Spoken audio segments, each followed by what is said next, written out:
ضرور آزمائیں گے تم کو، ضرور آزمائش ہوگی تمہاری. کیسے؟ بشیء، ساتھ کسی بھی چیز کے. یہ ساری بہت سی چیزیں جو آگے آ رہی ہیں، ان میں سے کوئی بھی چیز تمہارے راستے میں آ سکتی ہے. من الخوف، خوف میں سے، والجوع، اور بھوک، ونقص من الاموال، مالوں کی کمی، والانفس، جانوں کی، والثمرات، اور پھلوں کی. یہ ساری آزمائشیں بھی آ سکتی ہیں اور ان میں سے کوئی ایک آدھ بھی آ سکتی ہے. اب ہم دیکھتے ہیں کہ پہلے درجے پر خطاب چونکہ مدینہ کے مسلمانوں سے ہے، اس کے بعد باقی سب کے لیے بھی ہے. تو مدینہ کے مسلمانوں کو ان میں سے ہر ایک کے ساتھ واسطہ پڑا تھا. کبھی خوف، کبھی بھوک، کبھی مال کی کمی، کبھی جانوں کی کمی، یعنی لوگوں کی زندگیاں ختم ہوئیں اس راستے میں، کبھی فصلیں برباد ہوئیں. مثلاً خوف کے لیے بطور مثال آپ کو یہ واقعہ بتاتی ہوں کہ نبی صلی اللہ علیہ وسلم خود اس تکلیف سے کس طرح گزرتے تھے. بخاری کی روایت ہے، ایک دفعہ نبی صلی اللہ علیہ وسلم نے فرمایا، کاش آج رات کوئی میرا پہرا دے تاکہ میں سو سکوں. یہ سن کر حضرت سعد بن ابی وقاص مسلح ہو کر آ گئے اور کہا، یا رسول اللہ صلی اللہ علیہ وسلم، میں پہرا دیتا ہوں، آپ سو جائیں. چنانچہ آپ نے اس طرح آرام پایا. خصوصاً جنگ احزاب سے پہلے جب ہر طرف سے دشمنوں کے آنے کی خبریں ملتی تھیں تو یہ وقت مسلمانوں کے لیے بہت خوف کا وقت تھا. خوف سے بہت آزمائش ہوئی ان کی. ہر وقت مدینہ کی ریاست خوف کا شکار رہتی، اور اتنا زیادہ خوف ہوتا تھا کہ مسلمان سو نہیں سکتے تھے کہ معلوم نہیں کس وقت کون دشمن کہاں سے آ کے حملہ آور ہو جائے. تو پھر یاد دہانی کرا دوں کہ یہ خوف کس راستے کا ہے؟ اللہ کے راستے کا. ایک رات اہل مدینہ ایک خوفناک آواز سن کر گھبرا گئے. پھر وہ اس آواز کی طرف روانہ ہوئے تو دیکھا کہ آپ صلی اللہ علیہ وسلم ادھر سے واپس آ رہے ہیں. آپ ان سے پہلے ہی اس آواز کی جانب روانہ ہو گئے تھے اور خبر معلوم کر کے آ رہے تھے. آپ نے لوگوں سے کہا، ڈرو نہیں، ڈرو نہیں. تو اس سے اندازہ ہو سکتا ہے کہ ہر وقت کوئی نہ کوئی ایسی خوف دلانے والی چیز آس پاس ماحول میں موجود ہوتی تھی. پھر اس کے بعد والجوع، اور بھوک سے آزمائش ہوگی، اور یہ بھوک بھی فی سبیل اللہ. حضرت ابو ہریرہ رضی اللہ تعالیٰ عنہ کہتے ہیں، میں نے صفہ والوں میں 70 آدمی ایسے دیکھے ہیں جن کے پاس چادر تک نہ تھی، فقط تہبند تھا یا کمبل تھا جسے انہوں نے گردن سے باندھ رکھا تھا، جو کسی کی آدھی پنڈلیوں تک پہنچتا اور کسی کے ٹخنوں تک، جسے وہ اپنے ہاتھ سے سمیٹتے رہتے اس ڈر سے کہ ان کا سطر نہ کھل جائے. آپ کو معلوم ہے اصحاب صفہ کون تھے؟ جو اسلام سیکھنے کے لیے اپنے اپنے علاقوں سے مدینہ میں جمع ہوئے تھے. انہوں نے اپنے گھر بار چھوڑے، اپنے کاروبار چھوڑے، تاکہ دین سیکھیں جا کر، اور دین سیکھ کر واپس جا کر لوگوں کو سکھائیں، اسلام کو زندہ کریں، بہترین امت ہونے کا رول ادا کریں.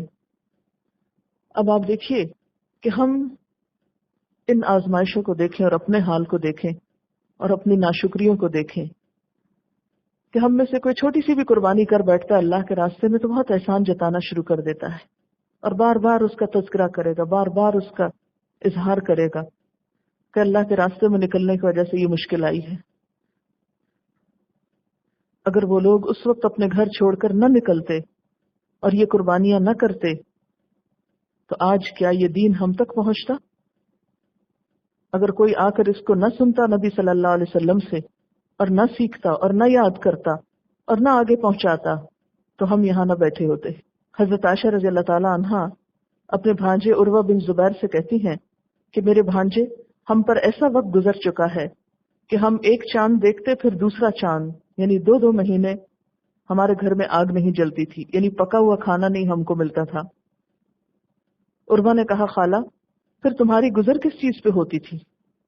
حضرت عائشہ نے فرمایا، انہی 2 کالی چیزوں پر، یعنی کھجوروں پر اور پانی پر.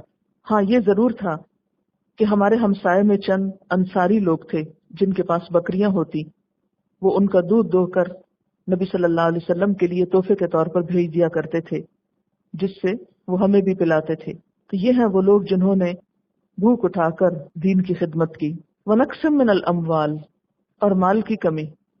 مال کی کمی میں آپ دیکھیے کہ ظاہر ہے کہ جب لوگوں نے اپنے کام چھوڑے، تجارتیں چھوڑی، تو پھر یہ ساری مشکلات سامنے آئیں. آپ سب کو معلوم ہے کہ نبی صلی اللہ علیہ وسلم نبوت سے پہلے تجارت کیا کرتے تھے. اور ایک ایک بزنس ٹرپ پر آپ کو بہت بڑا منافع ہوا. آپ کی بیوی حضرت خدیجہ رضی اللہ تعالی عنہا مکہ کی مالدار ترین خاتون تھی. جب ان کا مال تجارت کے لیے جاتا تو پورے اہل مکہ کا سامان ایک طرف ہوتا اور حضرت خدیجہ کا سامان اس سے زیادہ دوسری طرف ہوتا. یعنی آپ صلی اللہ علیہ وسلم کا گھرانہ وہ گھرانہ تھا جس میں اتنا مال تھا نبوت سے پہلے. لیکن نبوت کے بعد آپ کا سارا دھیان، آپ کی ساری کوششیں دین کی طرف لگ گئیں اور تجارت کے لیے وقت نہیں بچا، اور جو کچھ آپ کے پاس تھا وہ دین کی تبلیغ میں لگ گیا. حتیٰ کہ یہ نوبت آ گئی کہ گھر میں کھانے تک کو کچھ نہ ہوتا تھا. حضرت ابو ہریرہ فرماتے ہیں کہ آپ صلی اللہ علیہ وسلم کی آل پر آپ کی وفات تک ایسا زمانہ نہیں گزرا کہ انہوں نے مسلسل 3 دن تک پیٹ بھر کے کھانا کھایا. آج ہم اپنے آپ کو دیکھیں. نقسم من الاموال کی ایک اور مثال حضرت ابو موسیٰ اشعری فرماتے ہیں کہ ہم 6 آدمی آپ صلی اللہ علیہ وسلم کے ساتھ ایک لڑائی کو نکلے. سواری کے لیے ہم سب کے پاس ایک ہی اونٹ تھا. باری باری اس پہ سوار ہوتے. چلتے چلتے ہمارے پاؤں پھٹ گئے اور میرے تو پاؤں پھٹ کر ناخن بھی گر پڑے. اس حال میں ہم پاؤں پہ چیتھڑے لپیٹ لیتے. اسی لیے اس لڑائی کا نام غزوہ ذات الرقاع قرار پایا، چیتھڑوں والی جنگ، یعنی جس میں لوگوں نے اپنے پاؤں پہ چیتھڑے لپیٹے تھے. اتنا چلنا پڑا کہ جوتے ٹوٹ گئے، پاؤں زخمی ہو گئے، اور پھر بھی چلتے رہے. ہم جیسے ہوتے تو بیٹھ رہتے کہ اتنی تکلیفیں ہم نہیں اٹھا سکتے، یہ تو ہم سوچ بھی نہیں سکتے. اور پھر والثمرات، اور پھلوں میں سے، پھلوں کا بھی آپ دیکھیں کہ ظاہر ہے کہ جب جنگ تبوک ہوئی تو لوگوں کے کھیت پکے تیار تھے اور وہ سارے کے سارے نکل کھڑے ہوئے رومیوں سے جنگ کرنے کے لیے. تو پکے ہوئے کھیت کو چھوڑ دینا کیا ہے؟ اس کو برباد کرنا. عین اس وقت جب کہ کٹائی ہو رہی ہو فصل کی اور مال آنے والا ہو، اس وقت انسان نکل کھڑا ہو کسی اور کام کو، تو آپ سوچیں کہ پھر دنیا کے تقاضے کیسے پورے ہوں گے. تو بس ثمرات اور پھل. پھر اسی طرح بسا اوقات جنگوں کے موقع پر محض کھجور ہوتی تھی جو لوگوں کے پاس ہوتی. تو ایک صحابی کہتے ہیں کہ اس طرح ہمارے پاس کھجوریں تھی جس کے ساتھ ہم نے جہاد کیا. تو دوسرے کہنے لگے کہ صرف کھجوریں؟ تو کہنے لگے کہ ہاں ایک دن ایسا بھی آیا کہ وہ بھی کم ہو گئی، تو پھر ہمیں ان کی بھی قدر آئی کہ یہ بھی کتنی قیمتی چیز ہے. تو بہرحال اب اللہ تعالیٰ ہر ایک کے اوپر آزمائش اتنی ڈالتے ہیں جتنی وہ اٹھا سکتا ہو، کیونکہ ان لوگوں کے درجے بڑے تھے اس لیے سب سے زیادہ ان پر آزمائشیں آئیں. کہتے ہیں نا کہ جو اللہ کے جتنا قریب ہوتا ہے اتنا زیادہ آزمایا جاتا ہے. تو ان پہ اور ان کے صحابہ پہ جن کے لیے رضی اللہ عنہم ورضوا عنہ کا قرآن میں ذکر آیا، تو ان پر تو آزمائشوں کی حد ہو گئی. لیکن یہ سنت ہمیشہ جاری رہتی کہ آپ کو اپنا سکون، آرام، نیند، کھانا، اپنی پسند کی چیزیں، پسند کا موسم، گھر بار، یہ سب کچھ قربان کرنا پڑتا ہے، جب جا کر دین کا فائدہ ہوتا ہے. اگر ہم سارا وقت اپنے آپ پر ترس کھاتے رہیں اور اپنے آپ کو مظلوم سمجھیں کہ اب ہمارے پاس یہ نہیں رہا، وہ نہیں رہا.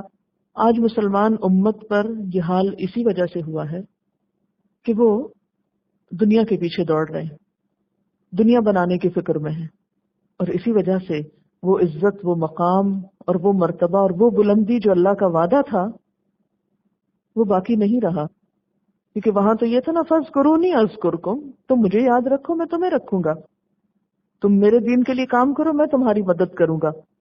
آج جب کہ مسلمانوں نے یہ کام چھوڑ دیا تو اللہ کی مدد بھی چلی گئی. وبشر الصابرین، اور خوشخبری دے دو صبر کرنے والوں کو، صابرین کو. کون ہے یہ صابرین؟ الذین اذا اصابتهم مصیبۃ قالوا انا للہ وانا الیہ راجعون. وہ لوگ جب انہیں کوئی مصیبت آتی، کوئی بھی تکلیف پہنچتی ہے، تو اس پر وہ کیا کہتے ہیں؟ انا للہ وانا الیہ راجعون، بے شک ہم اللہ کے لیے ہیں اور اسی کی طرف لوٹ کے جانے والے. اگر کوئی چیز چلی گئی ہے، کوئی چیز کم ہو گئی ہے، تو ہم بھی دنیا میں بیٹھے نہیں رہیں گے، ہم بھی واپس جانے والے ہیں. سب اللہ ہی کا دیا ہے، اگر وہ واپس لے لیتا ہے تو ناراضگی کس بات کی؟ ہمیں خود بھی تو جانا ہے. تو بندہ مومن کسی چیز کے جانے کے موقع پر اپنے واپس جانے کو یاد کر لیتا ہے تو اس کو پھر چھوٹی چھوٹی چیزوں کا نقصان بھول جاتا ہے۔ حضرت حسین بن علی رضی اللہ تعالیٰ عنہ سے مروی ہے کہ آپ صلی اللہ علیہ وسلم نے فرمایا، جس کسی مسلمان مرد یا عورت کو کوئی مصیبت پہنچے اور جب بھی اس کو یہ تکلیف یاد آ جائے تو انا للہ پڑھے تو اللہ تعالیٰ اس قدر ثواب لکھ دیتا ہے جتنا پہلے دن کے صبر اور انا للہ پر لکھا گیا تھا، اگرچہ اس مصیبت کو کتنا ہی زمانہ گزر گیا ہو۔ یعنی انا للہ پڑھنا صرف اسی وقت نہیں جب مصیبت آئے، بلکہ جب کبھی بعد میں بھی یاد آئے تو یہ پڑھ لینا چاہیے، تو اتنا ہی اجر ملے گا جتنا پہلے دن پڑھنے پر ملا تھا۔ تو یہی صبر کی عملی صورت ہوتی ہے کہ جب مصیبت آتی ہے تو ان کا رویہ کیا ہوتا ہے، اللہ تعالیٰ کی طرف رجوع کرتے ہیں۔ تو ایسے ہی لوگوں کے لیے اولئک علیہم صلوات من ربہم ورحمہ، انہی لوگوں کے لیے نوازش ہیں ان کے رب کی طرف سے اور رحمت ہے، دنیا میں بھی اور آخرت میں بھی۔ اس کے بارے میں امام زین العابدین فرماتے ہیں کہ جب اللہ تعالیٰ سب کو میدان حشر میں جمع کرے گا تو ایک منادی آواز دے گا کہ صبر کرنے والے کدھر ہیں، حساب سے پہلے ہی یہ جنت میں جائیں گے۔ یہ سنتے ہی ایک گروہ اٹھ کھڑا ہوگا، فرشتے ان سے پوچھیں گے کدھر چلے، یہ کہیں گے جنت کی طرف۔ فرشتے کہیں گے ابھی تو حساب ہی نہیں ہوا، وہ کہیں گے جی ہاں ہم صابرین میں سے ہیں۔ فرشتے کہیں گے تمہارا صبر کیا تھا، یہ جواب دیں گے ہم مرتے دم تک اللہ کی اطاعت پر اور اس کی معصیت سے رکنے پر صبر کرتے رہے، یعنی گناہوں سے رکنے پہ صبر کرتے رہے۔ بس کہا جائے گا جاؤ جنت میں، عمل کرنے والوں کا اجر بہت اچھا ہے۔ تو یہ خوشخبری ہوگی ان کے لیے کہاں، آخرت میں، کہ ان کو بغیر حساب کے جنت میں بھیجا جائے گا۔ اب دیکھیں کہ جب مصیبت آتی ہے تو دو رویے ہو سکتے ہیں۔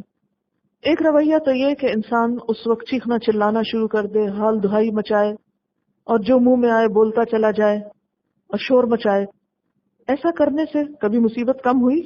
آپ جتنا مرضی چیخ چلا لیں مصیبت تو نہیں کم ہوگی۔ اور ایک یہ کہ صبر و استقامت کے ساتھ باوقار انداز میں آپ اس کو برداشت کریں اور اس کے ازالے کے لیے کوشش کریں۔